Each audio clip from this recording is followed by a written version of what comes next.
51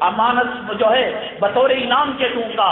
ایک DIG کے عہدے پر ایک جو ہے بڑا آفیسر تھا، اس نے کہا مولانا صاحب یہ سب مت کیجیے، امت کے اندر انتشار ہوگا، قوم کے اندر فساد ہوگا۔ مولانا انوار صاحب تھے حق بولنے والے، انہوں نے کہا میرے نبی کی شان میں گستاخی کی، یہ تیرے جو میڈل لگے ہوئے ہیں، یہ اسٹار لگے ہوئے ہیں، یہ ہل کر رہ جائیں گے، یہ گر کر رہ جائیں گے۔ بھلا DIG IG commissioner ACP DCP سے الجھے اور وہ انتقام نہ لے، وہ بدلہ نہ لے۔ مولانا کو ایک بازاری عورت کے ذریعے سے فون کرا کر زنا کی تہمت لگا کر ذلیل کر کر بدنام کر کر جیل کے اندر بھیجا۔ کوئی الجھتا نہیں، سرکاری آفیسر سے کوئی الجھتا نہیں، پولیس سے کوئی الجھتا نہیں۔ زمینوں کا بنانے والا، آسمان کا بنانے والا، نبیوں کو پیدا کرنے والا، طاقت و قوت جو پل بھر کے اندر جس کی آنکھ جھپکتی نہیں، اللہ لا الہ الا هو الحی القیوم لا تأخذہ سینۃ ولا نوم، نہ اس کو نیند آتی ہے نہ جھپک آتی ہے۔ آسمانوں کو جس نے پیدا کیا، زمین کو جس نے پیدا کیا، پانی کا نظام جو چلا رہا ہے، بادلوں کا نظام جو چلا رہا ہے، فرشتوں کو جس نے پیدا کیا، جبرائیل کو جس نے پیدا کیا، میکائیل کو جس نے پیدا کیا، اسرافیل کو جس نے پیدا کیا، اسرائیل کو جس نے پیدا کیا، جنت کو جس نے پیدا کیا، دوزخ کو جس نے پیدا کیا، وہ کہہ رہا ہے من عادی ولی، میرے نبی کے وارث کے ساتھ گستاخی کرو گے تمہارا کام آسان ہے، امام کو تہمت ڈال کر نکال دو، مدرس کو نکال دو، مؤذن کو نکال دو، قرآن پڑھانے والے کو نکال دو، لیکن نکالنے سے پہلے ذرا سوچو تو صحیح کہ تم کس سے الجھ رہے ہو، کس سے دشمنی لے رہے ہو۔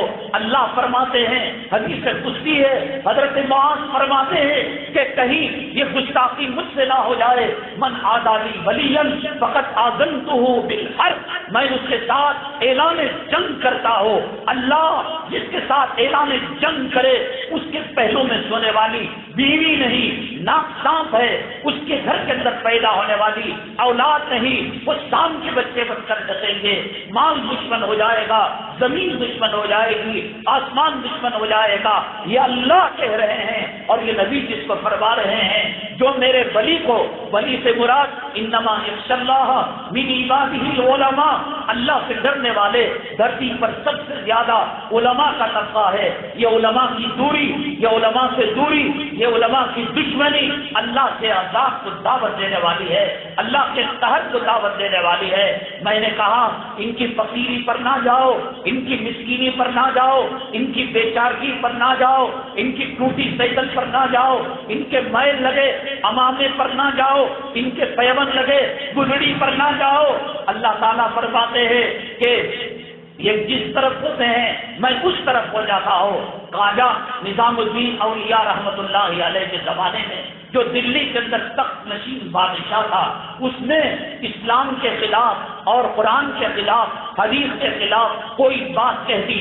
حضرت نظام الدین اولیاء رحمت اللہ علیہ نے کہا بادشاہ بکواس کرتا ہے، اللہ کے عذاب کا شکار ہو جائے گا، اللہ کے قہر کا شکار ہو جائے گا، تباہ ہو جائے گا، برباد ہو جائے گا۔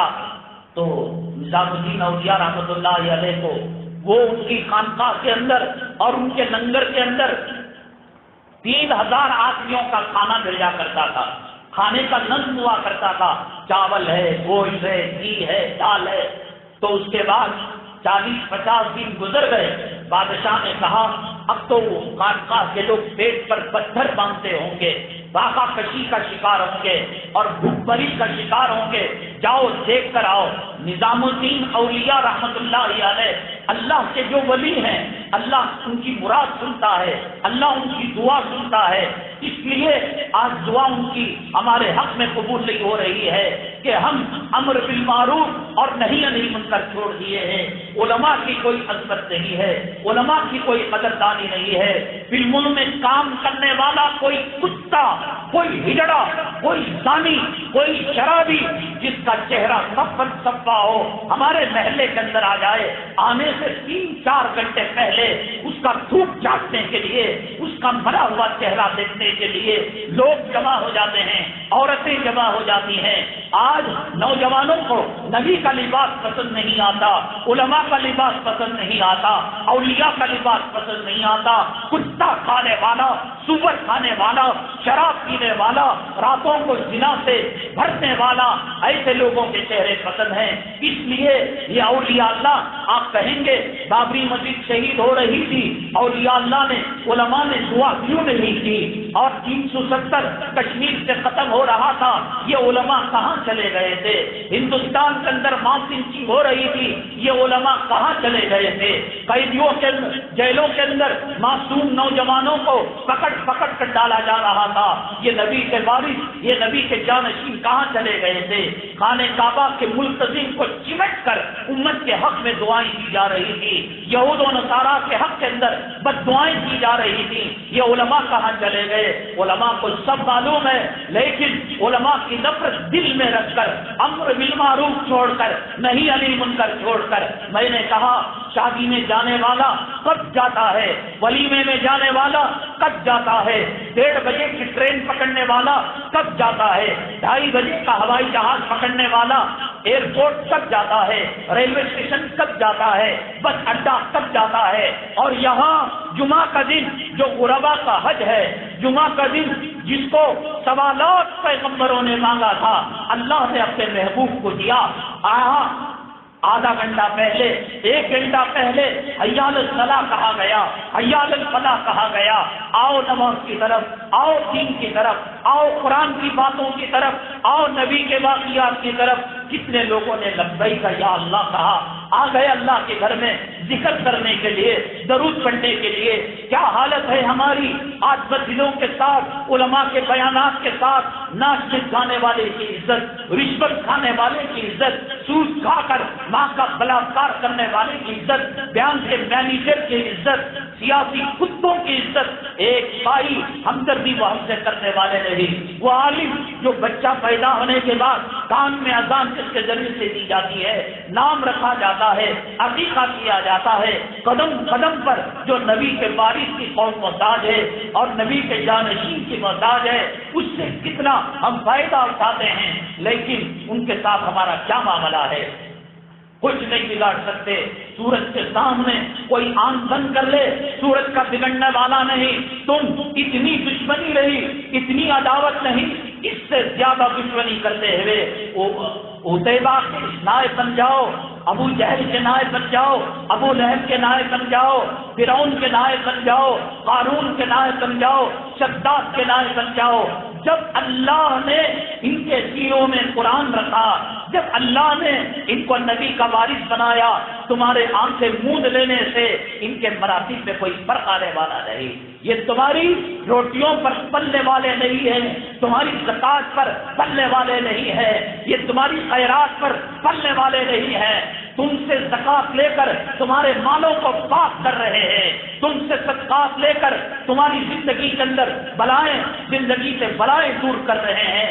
ان علماء کا احسان ہے، ان نبی کے جانشینوں کا احسان ہے، ان نبی کے وارثوں کا احسان ہے کہ یہ چندہ لے کر، یہ صدقہ لے کر، یہ چرم قربانی لے کر ہماری زندگیوں کو طاہر، مطہر، پاک، زمینی آسمانی بلاؤں سے پاک یہ کر رہے ہیں. ورنہ جو گلی کے کتے کو اللہ پالتا ہے، گلی کے خنزیر کو پالتا ہے، جس کے سینے میں کلام پاک کے 30 پارے ہو، 6666 آیتیں ہو، بخاری کی روایتیں ہو، ترمذی کی روایتیں ہو، مسلم شریف کی روایتیں ہو، نبی کی سنتیں ہو، مستحبات ہو، واجبات ہو، فرائض ہو، اللہ گلی کے کتے کو ہٹیا دے اور گلی کے سور کو پاخانہ دے اور نبی کے وارث کو بھوکا رکھے. یہ کیسے ہو سکتا ہے؟ تو بادشاہ نے کہا نظام الدین اولیاء کے خانقاہ کے چکر لگاؤ، اللہ کی ضربیں آتی ہوں گی، پیٹ پر پتھر بنا ہوا ہوگا، لوگ بھوک کے مارے باغوں کے اندر بے ہوش ہو چکے ہوں گے. بادشاہ کا فرمان جب آیا، نظام الدین اولیاء، میں کہہ رہا ہوں محراب رسول کے اندر، ممبر رسول کے اندر جمعہ کے دن اللہ کا قسم کھا کر یہ مدارس تم سے چندہ لیتے ہیں، زکات دیتے ہیں، صدقہ لیتے ہیں، خیرات لیتے ہیں، شرم قربانی لیتے ہیں، یہ نبی کے وارثوں کا احسان ہے، یہ ان کا کرم ہے، یہ ان کی ذرہ نوازی ہے، یہ ان کی مہربانی ہے۔ جو اللہ گلی کے جانوروں کو پالتا ہے، نبی کے وارث کو پالنا اللہ کو معلوم ہے۔ وَمَا مِن دَابَّةٍ فِي الْأَرْضِ إِلَّا عَلَى اللَّهِ رِزْقُهَا، یہ صرف ہماری ہمدردی میں چندہ لیتے ہیں، ہماری ہمدردی میں زکات لیتے ہیں۔ زکات کا مسئلہ کتنے احزاب کو مستحق زکات سمجھ کر زکات دینے کی کوشش کی جاتی ہے۔ نماز پڑھ رہا ہے آدمی، کپڑے پاک ہو، جسم پاک ہو، لیکن جگہ گندی ہو تو نماز نہیں ہو سکتی۔ غالیچے پر بچے نے پیشاب کر دیا، کسی نے پاخانہ گر گیا، کسی نے نجاست لگا دی، نماز نہیں ہوتی۔ زکات صحیح طریقے سے نکال رہے ہیں، لیکن مستحق کو زکات دینا آج کی زندگی کا سب سے بڑا مسئلہ ہے۔ ہمارے مسلح میں آندھرا پردیش سے ایک صاحب آئے، وہ مسجدوں کے اندر اذان دیا کرتے تھے۔ میں نے کہا اب ان کے ٹکٹ کے لیے، ان کے خرچے کے لیے زکات کی نیت سے کچھ رقم میں نے دے دی۔ اب میں نے کہا اس سے بڑا مستحق کون ہو سکتا ہے جس کے بیٹوں نے اس کو بھگا دیا ہو، کمائی کا کوئی ذریعہ نہ ہو۔ میں کہہ رہا ہوں یہ دارالعلوم دیوبند، یہ مظاہر علوم، یہ ندوہ، یہ سبیل الرشاد، یہ شاہ ولی اللہ، یہ مسیح العلوم، جب تک یہ رہیں گے ہمارا مال مستحق جگہ پر پہنچتا رہے گا۔ ہم نے یہی سمجھا جیب کے اندر ایک کوڑی نہیں، موبائل نام کی کوئی چیز نہیں۔ اس کے بعد جب دوسری مرتبہ آئے اور اس کے بعد سنت پڑھ کر وہ قریب میں بیٹھ گئے، میں چیر میں بیٹھا ہوا تھا، وہ کہنے لگے حضرت مجھے کوئی فکر نہیں ہے، آج سے 20 سال پہلے 1 لاکھ روپے میں نے بینک میں فکسڈ ڈپازٹ کی ہوئی تھی، اب تقریباً 10 لاکھ روپے کی شکل کے اندر وہ پیسے جمع ہو گئے ہیں۔ شیواجی نگر کی بسم اللہ شاہ مسجد کی فٹ پاتھ پر جو غربا، جو فقراء، جو مساکین سوتے ہیں، ان کی بڑی بڑی جائیدادیں ہیں۔ وہاں ٹہلی روڈ کی بلال مسجد کے سائے کے اندر جو فقراء رہتے ہیں، یہ وقت کے لکھ پتی کروڑ پتی ہوتے ہیں۔ اللہ نے احسان کیا، قیام سان کے مدارس کے ذریعے سے صحیح مصرف میں زکات جا رہی ہے۔ ہم جس کو سمجھتے ہیں یہ زکات کا مستحق ہے، بہت کم ایسا ہوتا ہے کہ وہ صاحب وہ گھر والے زکات کے مستحق ہوں۔ یہ ہمارے مال کو پاک کرتے ہیں۔ نظام الدین اولیاء رحمت اللہ علیہ نے کہا، بادشاہ نے کیا فرمان دیا، کہا کہ 3000 لوگوں کا غلہ، اناج، دال، چاول سب ختم کر دیا جائے۔ 40، 50، 60 2-3 مہینے کے بعد اپنے نمائندے کو بھیجا، کوئی ادھر گرا ہوا ملے گا، کوئی باقا کش ملے گا، کوئی پیٹ پر پتھر باندھا ہوا ملے گا۔ نظام الدین اولیاء رحمت اللہ علیہ کے پاس جب بادشاہ کا فرمان آیا، حضرت نے کہا بادشاہ نے کیا کہا ہے، تو اس کے بعد یہ بات آئی، حضرت نے کہا میرے لنگر میں روزانہ کتنے لوگ کھانا کھایا کرتے ہیں، کہا کہ 3000 مریدین۔ نظام الدین اولیاء نے کہا آج سے 6000 کا کھانا پڑے گا۔ بادشاہ کا نمائندہ آیا، وہ دیکھ کر پریشان ہو گیا۔ 3000 کا غلہ جب تک جاتا تھا 3000 مریدین کھاتے تھے، بغیر غلہ گئے، بغیر اناج کے گئے 6000 مریدین کو یہ کھانا کھلا رہے ہیں۔ اللہ تمہارے دیوانوں سے مدارس نہیں چلاتا، ماں کے پیٹ میں اللہ زندگی لکھ دیتا ہے، موت لکھ دیتا ہے، عزت و ذلت لکھ دیتا ہے، اور رزق اور پانی کو لکھ دیتا ہے۔ وہ طالب علم، وہ مرید جو خانقاہ کو جاتا ہے، وہ طالب علم جو مدرسے کو جاتا ہے، محتمم اور مدرس اور ناظم، صدر، سیکریٹری اس کے باپ کا نہیں کھلاتا۔ ماں کے پیٹ کے اندر جو روزی لکھ دی اللہ نے، وہ روزی اس کو مل کر رہے گی، اور دنیا کی کوئی طاقت اس کو جو چھوڑا نہیں سکتی۔ یہ اللہ تعالیٰ نے علماء کا مقام جو بظاہر فقر و فاقے کا دیا ہے، یہ علماء اس میں بہت سارے وہ ہیں جو فقر و فاقے کو اختیاری طور پر، جیسے نبی کریم صلی اللہ علیہ وسلم نے فرمایا، میں مسکینوں سے محبت کرتا ہوں، قیامت کے دن مسکینوں کے ساتھ اٹھوں گا، ان کی اتباع کرتے ہوئے۔ علماء یہ حلیہ اپنائے ہوئے ہیں، ورنہ دنیا کا کون سا کام ہے، کون سی فیلڈ ہے جس میں جا کر وہ پیسہ نہیں کما سکتے تھے۔ انہیں اس بات کا ڈر ہے علماء کا طبقہ اگر پیسہ کمانے میں لگ جائے، صحیح امامت کون کرے گا، صحیح کتابت کون کرے گا، قرآن کی تعلیم کون دے گا؟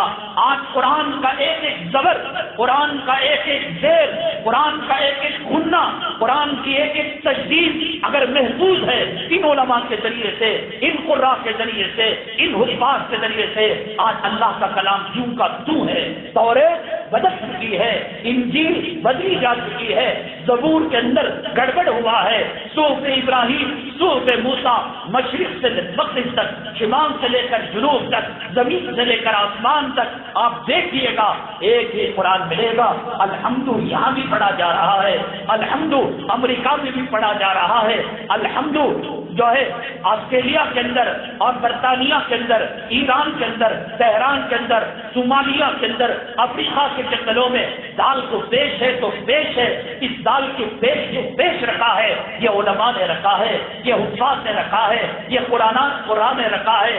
اسلام مسلمان دشمن یہود و نصارہ کس طریقے سے قرآن کو بدلنا چاہا، حدیث کو بدلنا چاہا، یہ علماء قربانیاں دے کر، یہ علماء اپنے جان و مال کی قربانیاں دے کر اگر اس دین کی حفاظت نہ کرتے، یہ اسلامی قلعے کے سپہ سالار ہیں، یہ اسلامی قلعے کی فوجیاں ہیں، آج ان کی تنخواہ بھلے سے 7,000 ہو، 8,000 ہو، قیامت کا دن ہوگا، میری بات یاد ہوگی تو قیامت کے دن دیکھ لینا جب حوض کوثر پر میرے آقا، آپ کے آقا، سرور کونین، ساقی کوثر جناب محمد رسول اللہ صلی اللہ علیہ وسلم پیاسے امتیوں کو حوض کوثر سے جام پلا رہے ہوں گے۔ تو داڑھی رکھنے والا تھا، گھر میں حیا رکھنے والا تھا، حلال روزی کرنے والا تھا، میری سنتوں سے محبت کرنے والا تھا، لے آج جو میں کوثر پی لے۔ لیکن کچھ لوگ ہوں گے جو نبی کے قریب ہوں گے، وہ انبیاء نہیں ہوں گے، وہ ابدان نہیں ہوں گے، وہ علماء ہوں گے، وہ حفاظ ہوں گے، وہ قراء ہوں گے، وہ ائمہ ہوں گے کہ سب کو پیالوں سے گلاس میں ڈال کر نبی جام کوثر پلا رہے ہوں گے۔ قربان جائے اللہ کے نبی صلی اللہ علیہ وسلم اپنے دونوں ہاتھوں سے اپنے جانشین وارث علماء کو پانی پلا رہے ہوں گے۔ اس سے بڑی آج ذلت کی زندگی گزارے جائے کس کے ساتھ معاملہ پیش نہیں آیا؟ حق بولنے والے کے ساتھ جس زمانے کے اندر دشمنی نہیں کی، حق آیا ہو اور باطل برسر پیکار نہ ہوا ہو، تم باطل کے برسر پیکار ہونے کو نہ دیکھو، حق کی طاقت کو دیکھو، حق کی قوت کو دیکھو، حق کے پیچھے جو اللہ کی مدد اس کے ساتھ شامل حال ہے اسے دیکھو۔ امام بخاری کو نہیں ستایا گیا، امام ابو حنیفہ کو نہیں ستایا گیا، امام احمد ابن حنبل رحمۃ اللہ علیہ کو نہیں ستایا گیا۔ میں ان تمام چیزوں سے قطع نظر کرتے ہوئے صرف بخاری کی بات کہوں، آج لوگ کہتے ہیں کہ شاہ کا بیان کھلا مسجد میں نہیں ہوتا، کوئی رکھنے کے لیے تیار نہیں، ہمیں کوئی غم نہیں، اللہ جب تک کام لے گا، جہاں کام لے گا ہم کریں گے۔ دروازے بند ہو گئے، دروازوں تک جانا یوسف علیہ السلام کا کام تھا، دروازوں کو کھول کر زلیخا سے نجات دینا دلانا یہ اللہ کا کام ہے۔ ہم مسجد کے در در جائیں گے، ہم مسجد کی چوکھٹ پر جائیں گے، دروازے بند کرنے والے چاہیں، ممبر محراب کو تالا لگانے والے وہ جانے، ان کے اللہ جانے۔ امام بخاری رحمۃ اللہ علیہ جو ایک حدیث کو لکھنے کے بعد ریاض الجنہ کے اندر بیٹھ کر نبی کے روضے کی طرف آنکھوں سے آنسو لا کر داڑھی کو تر کر کر اللہ کے نبی، اے اللہ کے نبی، حدیث کا معاملہ بہت نازک ہے، کہیں حدیث کے اندر گڑبڑ نہ ہو جائے، آپ میری زیارت میں آئیں اور بتائیں کہ یہ حدیث صحیح ہے، تب میں اس کو اپنی بخاری کے اندر داخل کروں گا۔ دنیا کی کتابوں میں زمین کے اوپر آسمان کے نیچے اصح الکتاب بعد کتاب اللہ تعالی صحیح البخاری، اللہ تعالیٰ کی کتاب کے بعد دھرتی کے اندر سب سے بہترین صحیح طریقے سے بہترین کتاب امام بخاری کی بخاری شریف ہے۔ ایسا ہی نہیں آ گئی غیرت کو، اخوت کو اور خودداری کو باقی رکھا، اپنے محدث ہونے کا سودا نہیں کیا، جہاز کے اندر جا رہے تھے، ایک دشمن تھا، وہ جانتا تھا امام بخاری کی جھولی کے اندر 600 دینار ہیں. اس نے آواز بلند کر دی, کوئی تو ہے مسافر جس نے میرے 600 درہم چرا لیے, 600 دینار چرا لیے. معلوم جب تلاشی لی جائے گی امام بخاری کے جھولے سے 600 دینار نکلیں گے, 600 درہم نکلیں گے, تو چنانچہ وہ ذلیل ہو جائیں گے. امام بخاری اسماعیل نہیں تھے, وہ امام بخاری کی مصنف تھے, وہ نبی کی روایتوں کو امت کے سپرد کرنے والے تھے. خودداری کی بات تھی. آج اگر آنچ آ جاتی, چوری کا الزام لگ جاتا, چوری کی تہمت لگ جاتی, امام بخاری کی بخاری پر شک ہوتا. جب اس کمینے نے, اس جو ہے عالم کے دشمن نے, اس ولی کے دشمن نے یہ کہا کہ میرے 600 دینار اور درہم چوری ہو گئے ہیں تاکہ امام بخاری پر تہمت لگ سکے, چپکے سے تھیلی کا انہوں نے نچلا حصہ کاٹا اور سمندر کے اندر 600 دینار اور 600 درہم گر گئے. اس لیے کہ ایک محدث پر تہمت نہ لگے, اس کی حدیث مشکوک نہ ہو. یہ حدیث جو پہنچی ہے, یہ مسواک جو پہنچی ہے, یہ پردہ جو پہنچا ہے, یہ داڑھی جو پہنچی ہے, یہ اذان جو پہنچی ہے, یہ نماز جو پہنچی ہے, یہ الف لام میم ذالک الکتاب سے لے کر من الجنۃ والناس تک جو قرآن پہنچا ہے, یہ گھروں میں بیٹھ کر مدرسوں کے تکیوں پر ٹیک لگا کر رہی. جان دینی پڑی, جان دے دیا, مار کھانی پڑی, مار کھا لیا, جیل جانا پڑا, جیل چلے گئے. وہ امام بخاری رحمۃ اللہ علیہ جب دنیا کی حالتوں سے تنگ ہو گئے, وضاقت علیہم الارض بما رحبت, جب بخارا سے سمرقند کے اندر دعوت و تبلیغ کے لیے گئے, کئی ہزار گھوڑے, کئی ہزار پیادے, کئی ہزار اونٹ, لبیک یا بخاری, لبیک محمد اسماعیل, آ جاؤ آ جاؤ, ویلکم, خوش آمدید, اہلا و سہلا و مرحبا. وہ امام بخاری جو ریاض الجنہ کے اندر بیٹھ کر نبی کے استخارے کے بعد حدیث کو مرتب کیا کرتا تھا, وہ امام بخاری اپنی خودداری اور حدیث پر ہر کھانے سے بچانے کے لیے 6000 درہم اور دینار کو سمندر میں ڈال کر حدیث کا وقار محفوظ رکھا, حدیث کی عزت کو بچا لیا.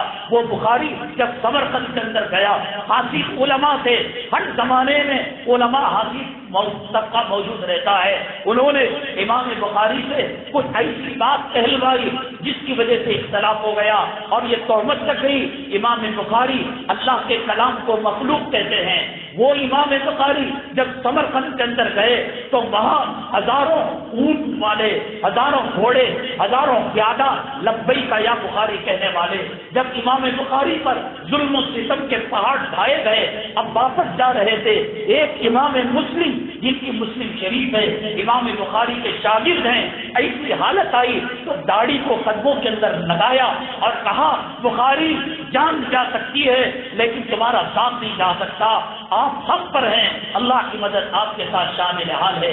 امام بخاری نے کہا جاؤ, فساد ہو جائے گا, امت کے اندر انتشار ہو جائے گا.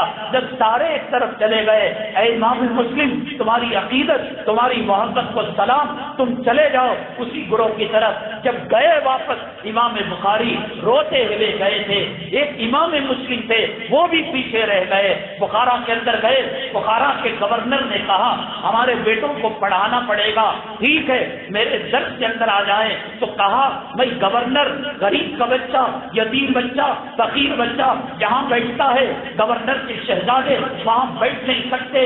امام بخاری نے کہا میں علم کا سودا نہیں کرنا چاہتا, میں امیروں فقیروں کا فرق کرنا نہیں چاہتا, میں گورنر اور یتیم بچوں کا, تیرے بچوں کو علم حاصل کرنا ہے انہی غریبوں کے ساتھ بیٹھنا ہوگا, انہی یتیموں کے ساتھ بیٹھنا ہوگا. یہ کہہ کر جب نہیں مانا امام بخاری کو وہاں سے نکال دیا. امام بخاری جب سمرقند جانے لگے, کسی اور علاقے میں جانے لگے, وہاں کے علماء نے کہا یہاں تمہارے تعلق سے بدزنی ہے, تمہارے تعلق سے لوگ گالیاں دے رہے ہیں, اللہ کے لیے نہ آئے. بخارا سے نکل چکے, سمرقند نہیں پہنچے, راستے کے اندر ایک گاؤں تھا, روتے ہوئے اللہ میں نے قوم کے لیے بخاری کی, ایک ایک حدیث کی حفاظت کی, اس پر مکھیاں بیٹھنے سے میں نے روکا, اس پر حملہ ہونے سے, ڈاکوؤں سے روکا, جعلی حدیث ہونے سے میں نے روکا.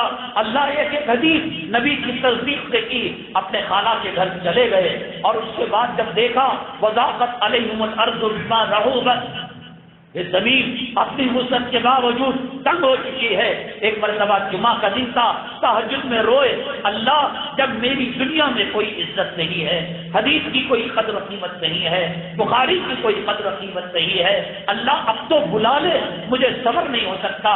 جمعہ کا دن تھا, ذکر کرتے ہوئے سجدے کی حالت میں امام بخاری کا انتقال ہو گیا. ابو اللیث فرماتے ہیں میں نے اسی رات خواب میں دیکھا اللہ کے نبی صلی اللہ علیہ وسلم سمرقند اور بخارا کی سرزمین کے بیچ جا کر کسی کا انتظار کر رہے ہیں. دائیں حضرت ابو بکر صدیق ہیں, بائیں عمر بن الخطاب ہیں, اور نبی کریم صلی اللہ علیہ وسلم بے چین ہیں. ابو اللیث فرماتے ہیں میں نے نبی کریم صلی اللہ علیہ وسلم سے پوچھا میرے آقا جنت کے مناظر کو چھوڑ کر آسمان دنیا پر اپنے وزراء کے ساتھ کیسے تشریف لانا ہوا؟ اللہ کے نبی صلی اللہ علیہ وسلم نے فرمایا بخاری کے استقبال کے لیے. ہر زمانے کے اندر کس کو چھوڑا گیا؟ نبیوں کو چھوڑا گیا, صحابہ کو چھوڑا گیا. حضرت امام احمد ابن حنبل رحمۃ اللہ علیہ کے پیٹھ پر جو کوڑا لگتا تھا, علماء نے کہا یہ کوڑا اگر ہاتھی کو لگ جائے, ہاتھی زمین کے اندر دھس جائے. کس کی انگلیاں نہیں کاٹی گئی, کس کو شہر بدر نہیں کیا گیا. قدر نہ کرو گے اللہ کے عذاب کو دعوت دو گے, اللہ کے قہر کو دعوت دو گے. اللہ تبارک تعالیٰ کی طرف سے امتحان کا موقع آ جائے گا. آج لے دے کر جمعہ کی ایک محفل باقی رہ گئی ہے. آپ کو جس علماء کی مجالس میں جا کر ایمان زندہ ہوتا ہے, میں اپنے دہی کو میٹھا نہیں کہہ رہا ہوں, اگر آپ کو محسوس ہو رہا ہے ایمان زندہ ہوتا ہے, ایمان آخرت کی یاد تازہ ہوتی ہے, تو ایسا نہیں بچہ تو ٹہل جائیں گے. دنیا کے کاموں میں اہم ترین کام یہ کام نہیں کرو گے, اللہ نہار پیٹ پیشاب لے کر لیاب کو جانے پر مجبور کر دے گا, پاخانہ لے کر جانے پر مجبور کر دے گا. وہ 1,500 قیدی جو کے جی ہلی ڈی جی ہلی کے واقعے کے اندر ان کو گرفتار کیا گیا, میری پورے علماء کی پورے امت مسلمہ کی دعائیں ہیں اللہ ان کی بیووں کے سہاگ کو واپس کر دے, ان کے یتیم بچوں کی یتامت کو اس جو ہے چادر کو دور کر دے. ہماری بھی دعا ہے. لیکن ان میں سے کتنے تھے جو فجر کی نماز پڑھنے والے تھے, جمعہ کے بیان میں آنے والے تھے؟ وہاں صبح 6 بجے ٹوائلٹ صاف کرایا جاتا ہے اور ہاتھ میں جھاڑو دے کر پتوں کو صاف کرایا جاتا ہے. جو فجر کی نماز نہیں پڑھتا اللہ غیروں کے پاخانے سے صاف کرانے پر مجبور ہو جاتا ہے. مان لو, اللہ کے دربار میں آ جاؤ, علماء سے جڑ جاؤ, بچ سکتے ہو, ورنہ تباہی مقدر ہے. نبی آنے والا نہیں, رسول آنے والا نہیں, نئی کتاب آنے والی نہیں, جبرائیل نئی وحی کے ساتھ آنے والا نہیں. جو کچھ ہے یہ نبی کی وراثت ہے, یہ نبی کی جانشینی ہے. ان کے قریب ہونے سے ہمارے مسائل حل ہو سکتے ہیں, ہماری مصیبتیں دور ہو سکتی ہیں. میں نے کہا 1.25 لاکھ پیغمبروں میں ایک پیغمبر کا غدار بتا دو جس نے پیغمبر کی مخالفت کی, پیغمبر سے دشمنی کی.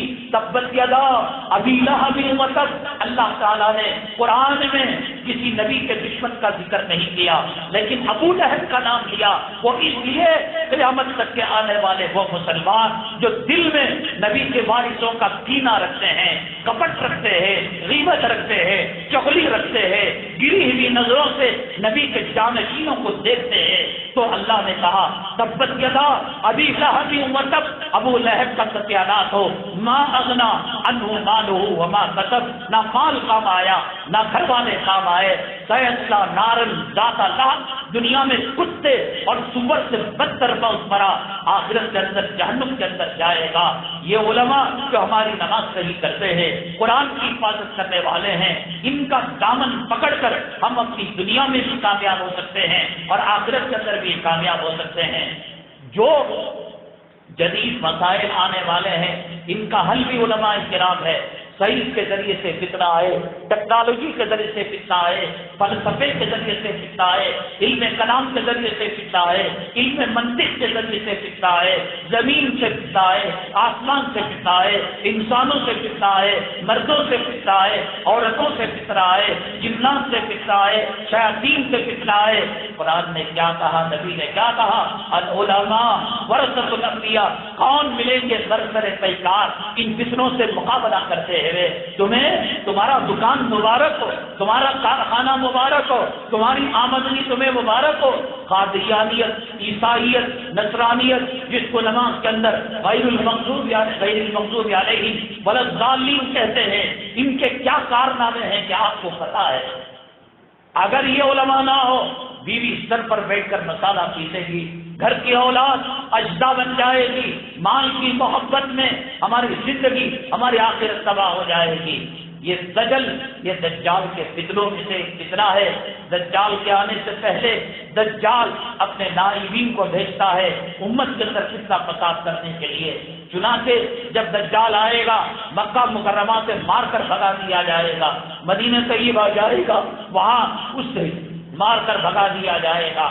دجال مومنوں کے ایمان میں فتنہ ڈالنے کے لیے، خلل اندازی کرنے کے لیے بارش برسائے گا، ایک کچی زمین کے اندر زرخیزی لائے گا، کھیت لہلہائے گا، انہی میں سے ایک کام یہ کرے گا، ایک آدمی کو مارے گا، پھر مار کر زندہ کرے گا۔ ایک جو ہے صاحب ایمان ہوں گے وہ جائیں گے اور کہیں گے کہ تیرا مرنا، تیرا مارنا اور زندہ کرنا اس نے میرے ایمان کو اور مضبوط کر دیا ہے، تو اس کو بھی مار دے گا۔ اللہ لمیٹڈ طاقت دے گا، اگر اس میں طاقت ہوتی، قوت ہوتی، ایک اور آنکھ اپنی صحیح جگہ پر لگا لیتا اور پیشانی پر جو کافر لکھا ہوا ہے اس کو مٹا کر اللہ لکھا لیتا، فرعون لکھا لیتا۔ اس کو ٹیمپروری اللہ تعالیٰ طاقت دے کے مومنوں کے امتحان کے لیے، آزمائش کے لیے، چنانچہ ان میں سے ایک کام یہ بھی کرے گا کہ وہ مردوں کو زندہ کرے گا۔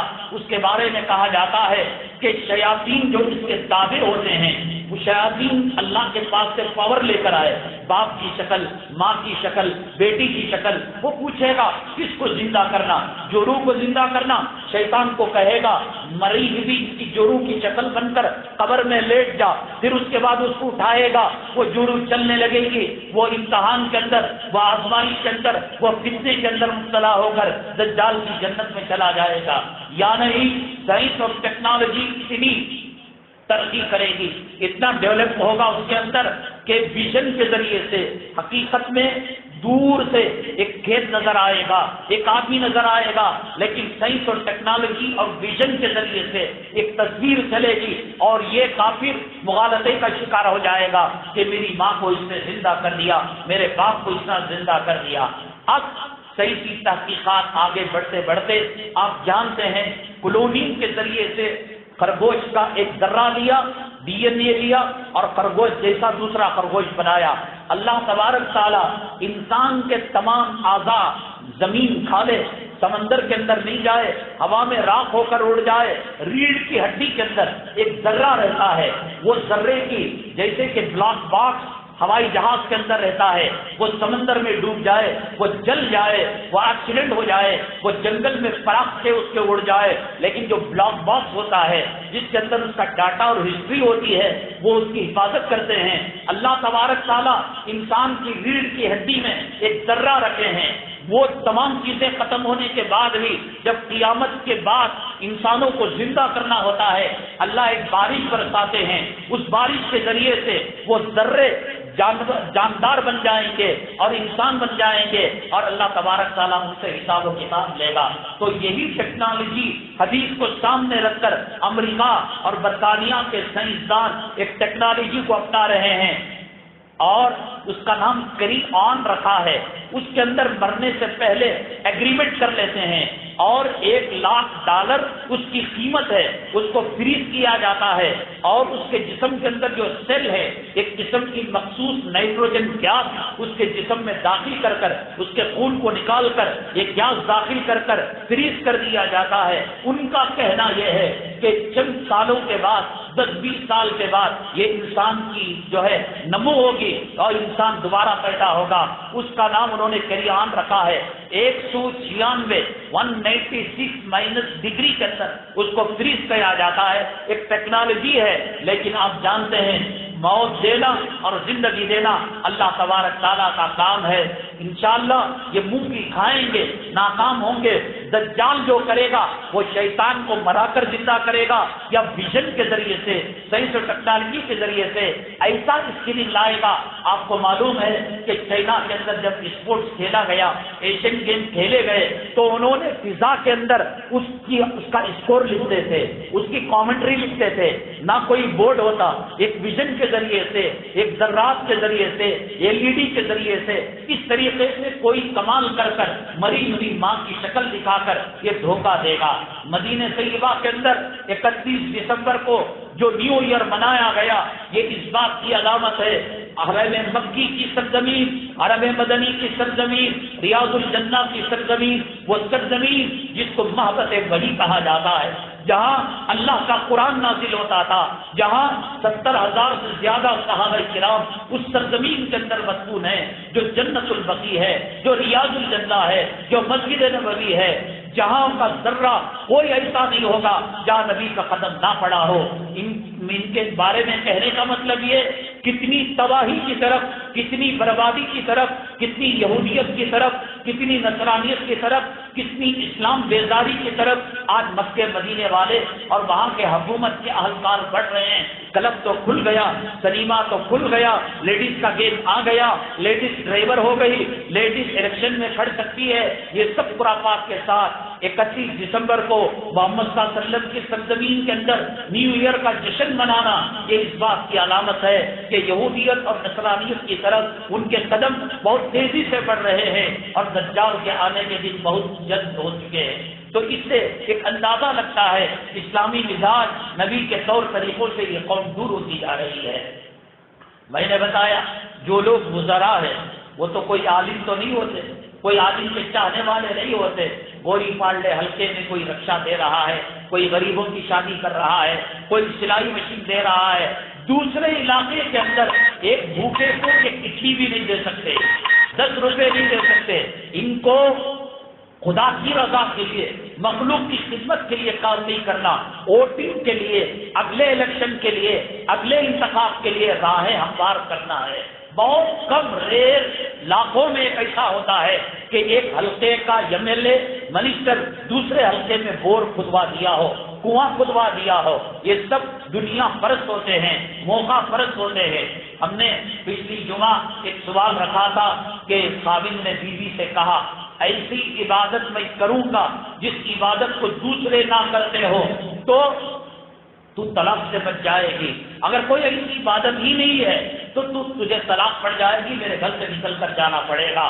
قبل اس کے کہ اس سوال کا جواب دوں، میں نے بتایا جو منسٹر لوگ ہوتے ہیں وہ خود غرضی کے لیے، نام بری کے لیے، ریاکاری کے لیے، دکھلاوے کے لیے رفائی کام کرتے ہیں، لیکن اللہ کے یہاں اخلاص سے کیا ہوا عمل قبول ہوتا ہے۔ حدیث پاک میں آتا ہے اللہ کے نبی صلی اللہ علیہ وسلم نے فرمایا ایک غریب اور ایک یتیم، ایک لاوارث آدمی کو اللہ کہیں گے یہ احد کے پہاڑ کے برابر گولڈ ہے، سونا ہے جو تو نے اللہ کے راستے میں خیرات کیا ہے، یہ ہمالیہ کے برابر کھجوروں کا ڈھیر ہے جو تو نے خیرات کیا ہے۔ وہ یتیم، وہ لاوارث، وہ غریب، وہ مسکین کہے گا اللہ میری غربت کا، میری یتیمی کا، میری مسکینی کا دنیا والے مذاق اڑاتے تھے، اللہ آپ بھی اڑا رہے، میں نے تو 1 گرام کا تھوڑا سا حصہ سونا دیا تھا، آپ پہاڑ بتا رہے، میں نے کھجور ایک افطار والے کو دے دیا تھا، روزے دار کو دے دیا تھا، آپ ہمالیہ کے پاس۔ اللہ فرماتے ہیں جب تو نے خیرات کیا میں نے داہنے ہاتھ میں اسے دیا اور اسے پروان چڑھاتا رہا، یہ شک تو نے 1 کھجور دیا، 1 گرام سونا دیا، لیکن آج گروتھ کرتے ہوئے بڑھتے ہوئے اتنا اجر ہو گیا ہے۔ اس میں سب سے زیادہ اجر و ثواب جو ہے جس کو اللہ کے نبی صلی اللہ علیہ وسلم نے فرمایا وہ اللہ کی مخلوق کو پانی پلانے میں اجر ہے، ثواب ہے۔ حدیث پاک میں ہے کہ اگر آپ نے کنواں کھودا، اس کنویں کے پانی سے کتا بھی پانی پیتا ہے، چڑیا پانی پیتی ہے، کبوتر کبا، اللہ آپ کے نامہ اعمال میں اجر لکھے گا، ہم مر جائیں گے کنواں باقی رہ جائے گا۔ یہ علاقہ ایک غریب سفید علاقہ ہے اور یہاں کے اکثر ترین لوگ، زیادہ تر لوگ جو ہے مالی وسعت نہیں رکھتے، اس مسجد کا بورویل خراب ہو چکا ہے، کوئی ایک کا ہے اپنی ماں کے انسان ثواب کے لیے باپ کی مثال ثواب کے لیے، اپنی آخرت بنانے کے لیے اور جنت کے اندر اپنا محل نظر کرنے کے لیے ہمارے صدر صاحب ہیں، امام صاحب ہیں، ان کو بتا کر ریاکاری اور دکھاوے کے بغیر یہ عمل اپنا لے، ہمارا پیسہ آخرت کے راستے میں خرچ ہوگا، رشوتوں سے بچے گا، حرام کے لگنے سے بچے گا، ہاسپٹلوں سے بچے گا، اللہ کہے گا میری مسجد کی تو نے حفاظت کی، ہم تیری حفاظت کیا کریں گے۔ تو چنانچہ اس خاوند نے کہا بیوی سے کہ آپ ایسی عبادت، میں نے کہا دنیا میں کون سی عبادت ہے جو اکیلے کی جاتی ہے؟ تہجد سب پڑھتے ہیں، روزہ سب رکھتے ہیں، اور حج سب کرتے ہیں، اور خیرات سب کرتے ہیں، عمرہ سب کرتے ہیں۔ اسے عالم کو پوچھا، اس نے کہا تیری جوروں کو طلاق۔ وہ عالم سے پوچھا، اس نے کہا تیری جوروں کو طلاق۔ اس سے پوچھا، کرتے کرتے کرتے کرتے ایک جو ہے نامور اس زمانے کے جو بزرگ تھے، ان بزرگ کے پاس وہ گیا۔ وہ زمانہ بہت پہلے کا زمانہ، 700-800 سال پہلے کا زمانہ۔ اس نے کہا دنیا میں ایک عبادت ایسی ہے جو انفرادی ہے، وہ اللہ کے گھر کا طواف ہے۔ رات کے 1 بجے 2 بجے اس زمانے کے اندر رات کو طواف رک جایا کرتا تھا۔ 2-1 آدمی بھی کرے ان کو کہہ دینا بھائی میرے گھر کی طلاق کا مسئلہ ہے۔ طواف اللہ کے گھر کا، دنیا میں کہیں اللہ کا گھر دوسرا نہیں، دنیا میں کسی اور گھر کا طواف ہو نہیں سکتا، کسی مسجد کا طواف نہیں ہو سکتا، اس لیے وہ ان سے کروایا۔ اس طریقے سے بیوی جو ہے طلاق سے بچ گئی۔ اگلی جمعہ اسی مسجد کے اندر بر وقت مقررہ آپ 1:45 میں آتے ہیں تو 1:45 بجے بیان ختم کر سکتے ہیں۔ آپ آئیے گا، یہ مسجدوں سے دوری، یہ علماء سے دوری، یہ بیانات سے دوری، یقیناً میں آپ کو بتاؤں اس کے نقصانات کتنے ہیں۔ گھر کی جوروں کی غلامی کرنی پڑے گی، اولاد کی ماننی پڑے گی، کافروں مشرک ہمارے سر پر سوار ہو جائیں گے۔ میں تفصیلی طور پر وہ بات رکھوں گا اس سوال کے جواب کے ساتھ کہ جب مسلمان بیت الخلا جاتا ہے تو جاری کی دعا پڑھتا ہے، اللہم انی اعوذ بک من الخبث والخبائث۔ باہر نکلتا ہے تو ایک دعا پڑھتا ہے غفرانک الحمدللہ الذی اذھب عنی العذاب وعافانی۔ غفرانہ کا کے معنی اللہ مجھے معاف کر دے، اللہ میری مغفرت کر دے۔ بیت الخلا کو جانا، ٹوائلٹ کو جانا، استنجا کرنا، ٹوائلٹ کرنا، یہ انسانی ضروریات میں سے ہے۔ یہ نبی بھی کرتا ہے، یہ ولی بھی کرتا ہے، یہ عام مسلمان بھی کرتا ہے، یہ کافر بھی کرتا ہے، یہ پرندہ بھی کرتا ہے، یہ چرندہ بھی کرتا ہے، یہ حیوان بھی کرتا ہے۔ تو اس نے کون سا گناہ کر دیا بیت الخلا میں جا کر؟ کون سا گناہ کیا؟ کیا ہوا؟ کیوں غفرانہ کا کس سے پڑھا ہے؟ ٹھیک ہے، الحمدللہ الذی اذھب عنی العذاب وعافانی، اللہ کی تعریف جس نے مجھ سے گندگی کو دور کیا، یقیناً قابل تعریف ہے۔ لیکن غفرانہ کا اللہ سے مغفرت کیوں مانگی جا رہی ہے؟ وہ کون سا گناہ کر دیا اس نے بیت الخلا میں بیٹھ کر؟ اس سوال کے جواب کے ساتھ یہی عالم کی شان قدر و قیمت کے عنوان سے حاضر خدمت ہوں گے۔ بہت پچھتاؤ گے، یہ وقت اگر اللہ کے گھر میں لگ جائے تو پھر اللہ تعالیٰ ہمارا وکیل و کفیل بن جائے گا۔ مسجدوں سے جی لگانے میں، وقت لگانے میں گھبراؤ گے، اللہ کورٹوں میں، کچہریوں میں، ہاسپٹلوں میں، نرسنگ ہوموں میں وقت کٹائے گا، جیلوں میں کٹائے گا۔ اللہ حفاظت فرمائے۔ وزیر صاحب کے بارے آج احمد صاحب کا انتقال ہو گیا، اللہ تبارک تعالیٰ ان کی مغفرت فرمائے۔ جیسے کہ میں نے کہا ایک مدرسہ ہے، عرق گلاب کو فروخت کرتا ہے۔ پڑوسی ملک کے ایک عالم نے کام میں دیکھا کہ نبی کریم صلی اللہ علیہ وسلم نے ان کو بتایا شوگر کا علاج عرق گلاب کے اندر رکھا ہے، اس لیے کہ نبی کریم صلی اللہ علیہ وسلم کے پسینے میں گلاب ہی کی خوشبو آیا کرتی تھی۔